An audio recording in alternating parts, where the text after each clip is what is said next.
Welcome, my Zentangle friends. My name is Emmy, and you're on the Zen with Emmy channel. I've grabbed all my supplies for day 5.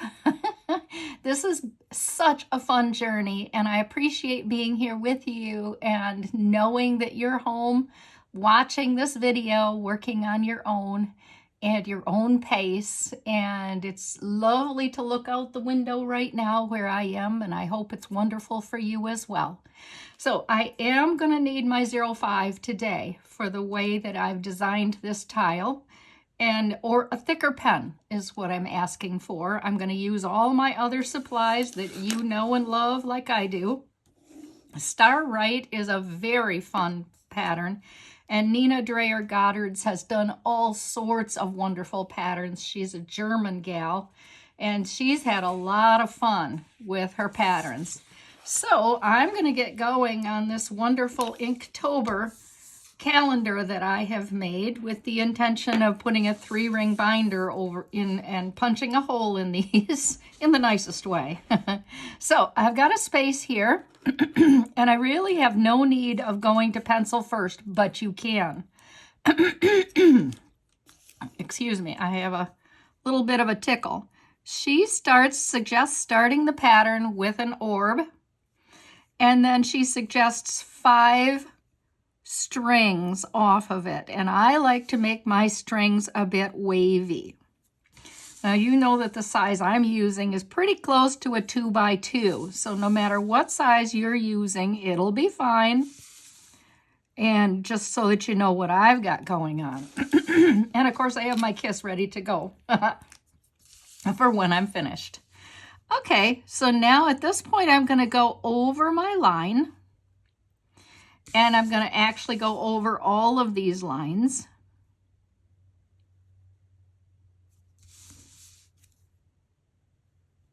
Pretty quick. This is just a lovely, lovely standalone pattern. Okay, so what I'm going to do next is I'm going to start maybe between any of these. And I'm going to do an out, in type pattern. Out and in at the top. I want to aim for here. That's not to say I'll make it, but I will try. There's a lot of ways that you can change things if it doesn't make it. And the way she's designed this is this point that from the beginning to the end goes all the way in. So remember, we're making an out and in, out and in. And then when you come down the other side, it's of course the reverse.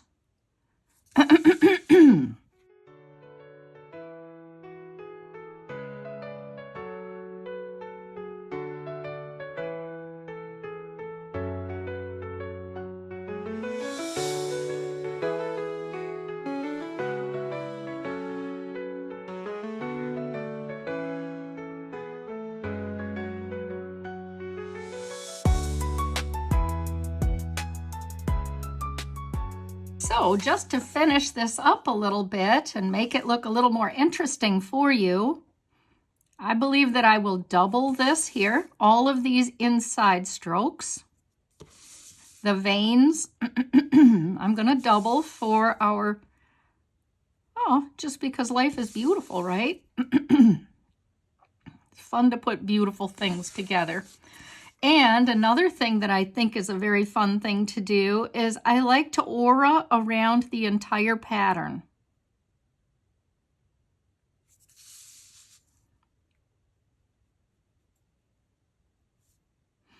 It just is very quick and very meditational,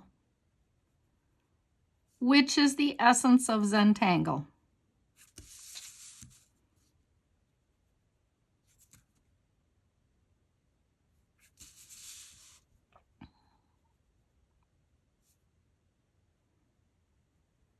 Now I'm going to put a little treatment in between each of these, kind of what I'd call a shepherd's hook or a candy cane. I'm going to go out, turn like that, come back in, and back down. And I'm going to go around and do each one. And I love, love, love to keep my work right in front of me when I do anything that involves, you know, a little more precision.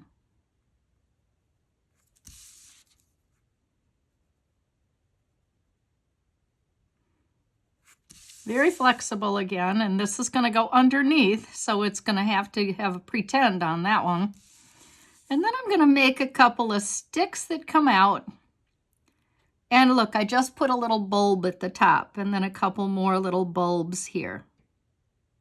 No, you don't have to do that, but it's cute, isn't it? A stick, a bulb or a teardrop, and then a couple more on either side radiating down. Just a little treatment that makes it look special. Couple more. And a room for a very short one here. Bulb. Side ones. You could take them all the way down, you know.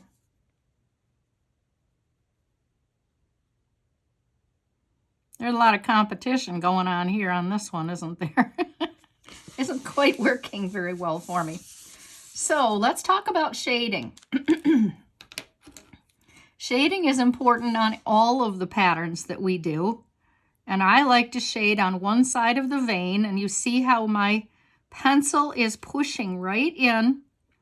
I'm using my pencil on the side so that the graphite really will show up.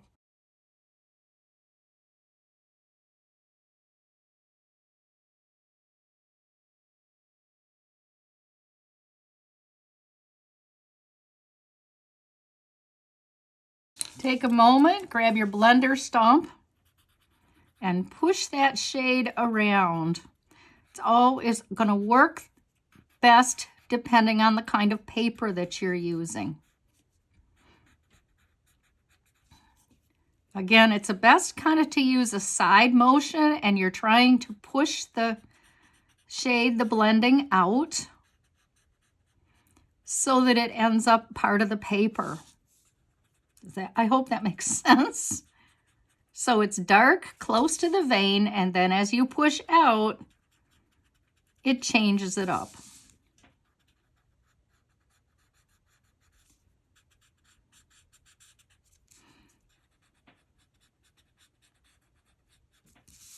Ooh, this turned out pretty.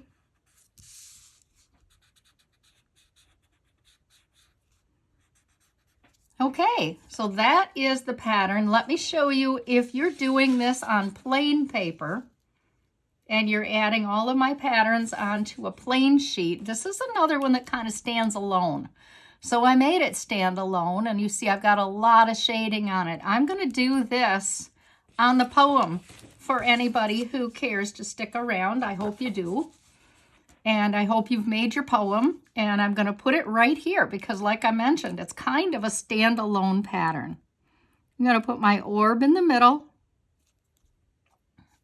and then I'm going to radiate my stick up all the way around to the tune of 5.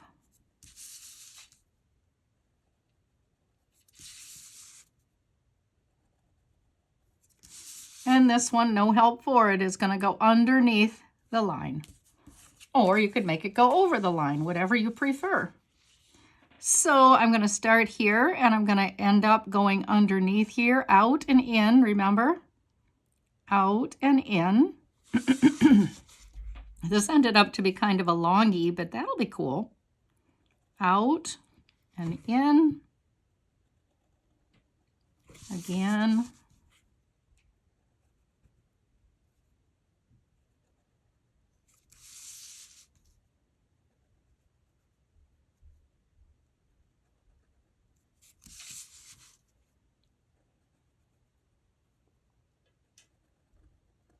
Sweet. Okay, so the next thing I want to do with this pattern is I want to create these kind of veins in here. So I'm going to show you how to do that to make the petals look curved, because I think they do. I think they look very curved on here. This won't take long, but it will take a minute of your time. I'm going to follow the curve over and over again.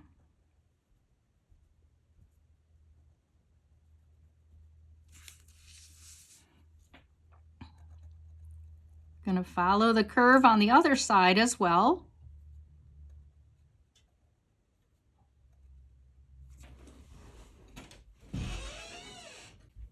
So the next one is going to be just exactly the same.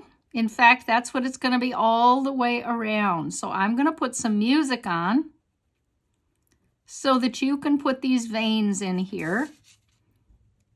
And then we'll meet up in a minute.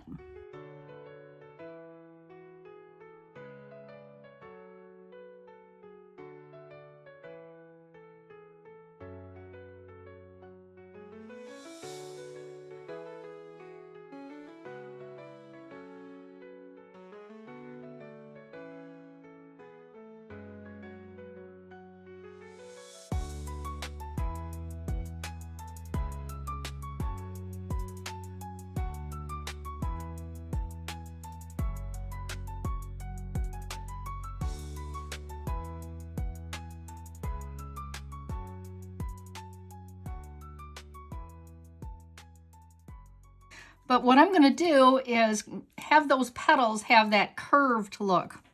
I'm going to switch over to my 05 pen, which is a little thicker barrel. So you could do that, or you could use any pen you like.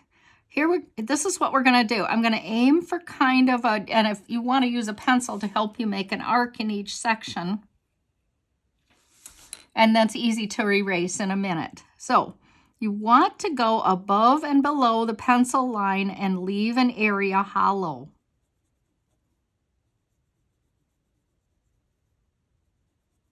And I also, as you can see, leave every other stick hollow. And I'm not worried, you see, about having this be perfect here. This is called sparkle. And I want to have this little bit of sparkle on this pattern for you, in case you haven't done this before or just want to repeat what you already know. So now I've got that curve going on, see? But when I put the shading on, it'll be even more so. So, same thing as before. I'm going to make a curve in pencil. I'm going to go up to the curve, skip a little bit, and then go beyond the curve. I'm going to do that every other one. And don't worry, like, see, some of them are blending and some of them aren't quite as dark as the others. It's all good. It's all going to be fine. But let's go and put that music back on. I thought it was really good and healthy for us. So I'll join up with you in a minute.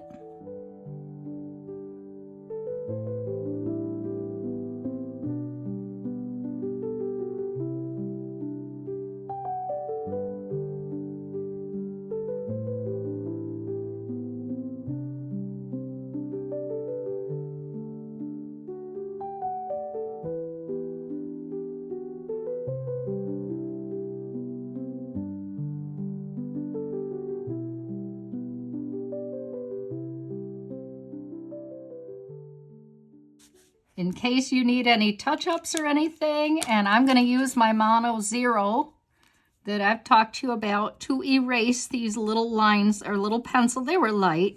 That really probably isn't a problem, but you might want to just get rid of them because they bother you, who can say.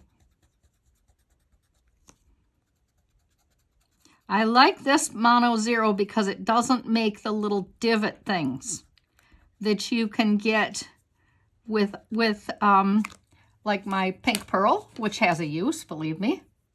Okay, let's say you want to make this really pop off the page, which of course you do. So I'm going to go ahead and darken a little bit of this area here.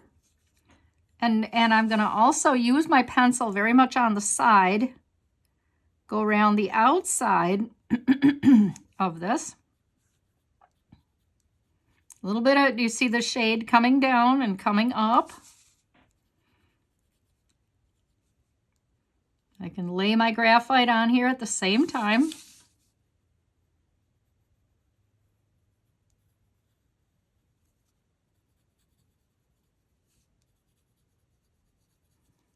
It's like a candy ribbon, isn't it?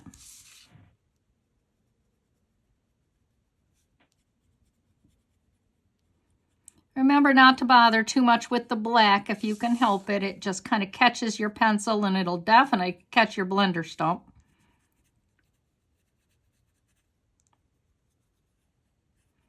Around the outside edge, right up to the, as close as I can. I don't really want to leave a white mark between the petal and the paper.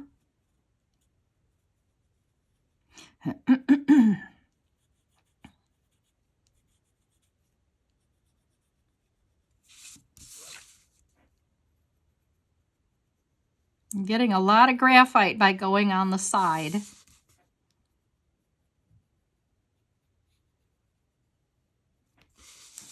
Now, blender stump. Push that graphite out into the page, into the paper, and then beyond. And usually a kind of a circular motion is going to help with that.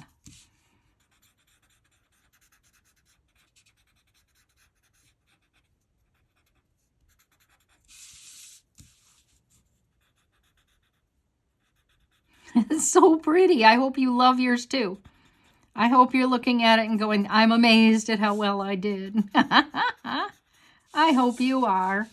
And I hope we're all laughing together, you and me, with this fun stuff we're doing and learning.